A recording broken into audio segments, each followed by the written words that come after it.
So we're gonna go to a guy that hasn't been around in a while. Where the hell you been, man? Yo, What up, fellas? Mr. Bag All right, Wine. so I got a new job. I work congratulations. about an hour away Congrats, in the man. boonies, and I have no reception. So there's that, and that's primarily where I've been. However, I always follow up with y'all fellas, man. I always catch the streams and everything. Y'all been really doing your thing. So just keep it up. This show's been ridiculous tonight, man.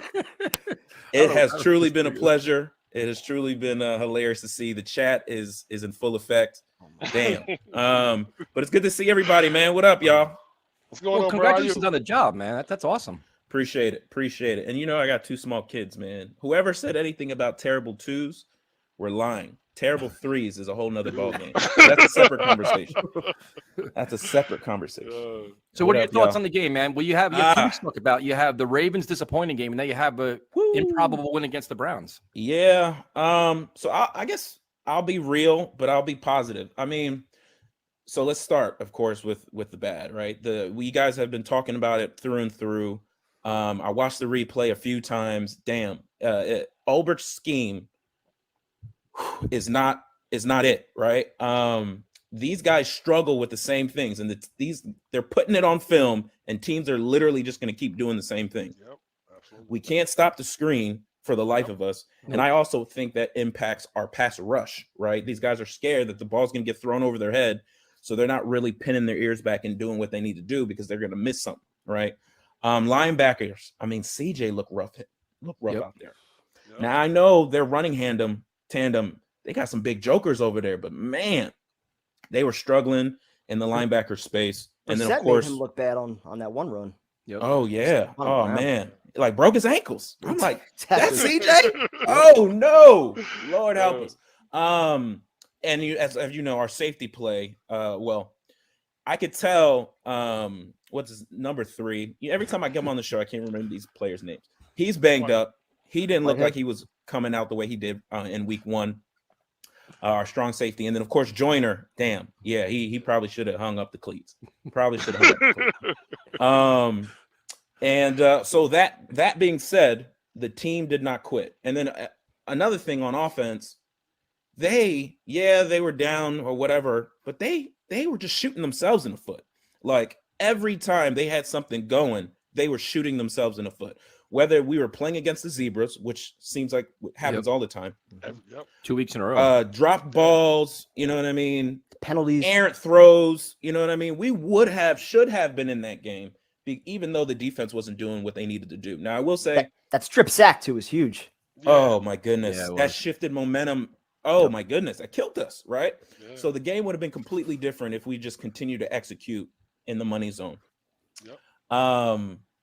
And then the team didn't quit, fellas. The team didn't quit. They were in position to put themselves in that particular position, although it took 0.01% chance. But Hugh, I have a question for you, and this is one thing that nobody's really talked about. Is Saleh said he was glad that he was surprised that Chubb scored, but he was glad LaMarcus Joyner missed the tackle. Yeah. Why would you tell LaMarcus Joyner not to tackle him then? Correct. Let him in the end zone. That's kind of scary, right? Because we're sitting here, we're just fans that sit on the couch and watch this game or whatever. But don't tackle him. Let him score. We're thinking, it's like chess. We're thinking steps ahead. Now he tried to clean it up. He tried to clean it up on one of these shows in one of these interviews, talking about the 2-minute hadn't hit just yet, and that's where his mind was. He was thinking He still could have got the ball back with like 40 seconds, which less than probably, right? Yeah. Is what he's saying, assuming they don't make the field goal, right? Right. When they kick it on 4th down, right?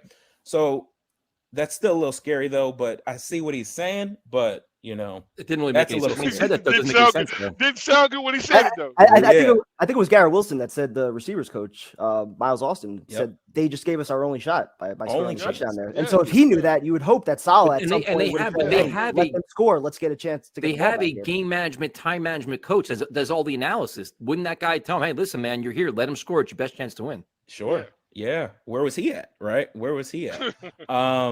But hey, this was a big week for Saleh. We all were sitting at our edge of the chairs, knowing exactly what the hell was going to happen this week. Yes, sir. If the game ended, 30-17 or whatever. And those guys battled for him, man. They battled for him, and this was a sign. Now we got to see where this goes. Next week is another dose of reality, and we're going to see how they respond. But I will say, his messaging last week was horrific, right? He should know this town. He should know how things could get misconstrued. Yes, he was talking about the media, but he didn't clearly articulate that, right? So he put himself in all this poo-poo. And then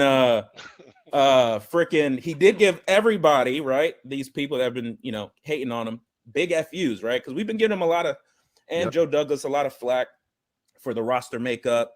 These players that we have on there. Why the hell is Ashton Davis on here? Who the hell is this punter? What the hell is he doing?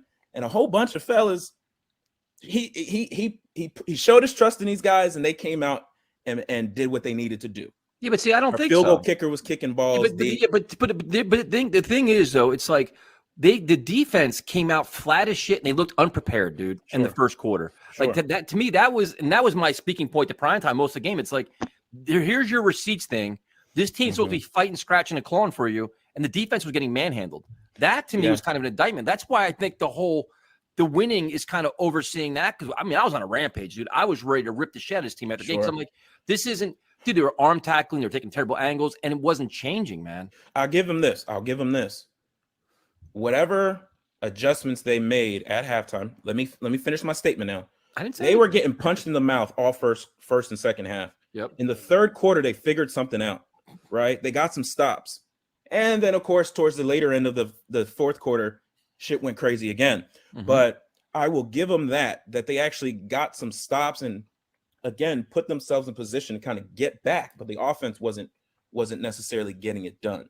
So they definitely still have to do a lot more. Don't get me wrong. And they're going to get another test this week. And, Silas said it this week, this wasn't about just this, one game. This is about what we do in the next series of games and blase. And we know what typically happens off of a win like this. Yes, they go and shit the bed next week. But we got a bunch of new players in there that are telling us this ain't the same old Jets. So that's why I loved Salah's press conference yesterday. He set the tone for the week. Like they already moved on yesterday. That's right. They weren't celebrating. They weren't, they moved on. They know, dude. They have to know. Especially with the way they played. That was the right message. And enjoy it for the few hours afterwards. And G-Dubs, Garrett Wilson was talking about that at a post-game interview. Like, this is nice. Oh, I seen that one, yo. Yep, I seen that one, yo. That's exactly what he said, too. I'm getting chills just thinking about it. So I'll say this. Go ahead. I'll say this. I'm a junkie, so I try to go back and watch these games over and over again. It's crazy that Michael Ford didn't have Garrett Wilson going off last week. It's crazy. The guy is literally moving faster than everyone else on the field. That's how you know you got somebody with special talent. Yep. And clearly they try to get him involved this week, which is excited to see. Guys, we got one. We fucking got one. Yes, and it's been so long since we had a true stud at wide receiver. What do you think about Elijah Moore, though? Because it seems like Elijah Moore is our guy all of last year. Now this year he's like all right, we got our guy. Like he's just getting he was getting open though on something. He was getting open. He had critical yards, critical plays last a few days ago. And yes, he wasn't, multiple touchdowns and stuff like that, but he came through in the clutch a few times. And he's still the dude. Maybe not our number one anymore, but he's still the dude. But we just needed somebody on the other side to open shit up. And now defenses are putting a star, circle, whatever on Garrett Wilson, and that's going to open shit up for everybody else. That's what I've been saying. But listen, do you think a lot of that, what he's been getting right now, is because the other guys are getting more focus on them? I don't know. To be honest with you, they were featuring Garrett Wilson. They were just going right to him. I'm not an expert. I'm talking about Cleveland's game plan, though. Like, you think they were gaming more for Corey Davis and Elijah Moore? If you objectively looked at the film from last week, the plays that were left on the field, if I'm a defensive coordinator, I know hindsight's 20/20, but I'm saying we need to stop 17 because they're not clicking right now. Clearly, they had issues in week one, but if they click, this dude's going to be a problem for us. And they're moving them all over the place. Yeah. They didn't make their adjustments at halftime. And Joe Flacco was just going. He was throwing the ball left and right. He was just going for him. So clearly something clicked. Finally, at least it clicked. But I'm excited to see. And the thing that's the dopest thing, fellas, if you watch him, when the lights come on, he becomes a different human being. He does. And I fucking love that He's about intense, that dude, man. bro. We saw that in practice, man. We saw it in practice, man. He is intense. He becomes, very intense. He's a dog, bro. Yep. He's a dog, and I'm just so happy we got him. We got to keep the quarterback upright, whoever the hell is back there, so we can feed that dude and see how everything else opens up because of it. So you know what? You made a good point there too. Is like even when they got the onside kick, Garrett Wilson was fired up. Like that energy translate, man. That goes to the sideline. That he'll emerge as a leader, man. That people are gonna be like, you know what? This is our guy. He's gonna be like a captain, a leader kind of player, man. No, man. Superstars, when you see them play, you just know it. And he's a dog, bro. You watch him, you see that it factor. The kid is a dog on the field, man, and he knows it. And so, you know what I'm saying? I love it, bro. I love it. It's crazy. Dude, it's good to talk to you, man. You too, man. I miss y'all, man. I miss y'all. I always say this. F the haters. Keep doing what y'all do, man. You guys don't understand. I'm sure you do, but truly are helping so many of us Jets fans. We're starved for content, true content, real content, and we don't get it. And you know, I'm repping. Look at that shirt. Look at that, baby. Yes, everywhere I sir. go. I just came back from Mexico, and I was rocking this stuff too. And the dude noticed the Jets. I try to put him on the show, let him know, hey, you can chime in and watch the stuff. Hopefully, he's watching. John from Texas, where I met the other day. Awesome, but appreciate that. Dude. Keep doing what y'all do, man. And F the haters. Jet up, baby. Congrats on the job, man. Good luck with the job. Yo, thank you. Congrats, man. Congratulations, bro. Appreciate it, fellas. Later. All right, y'all have a wonderful night. You Take too. care of them babies, man.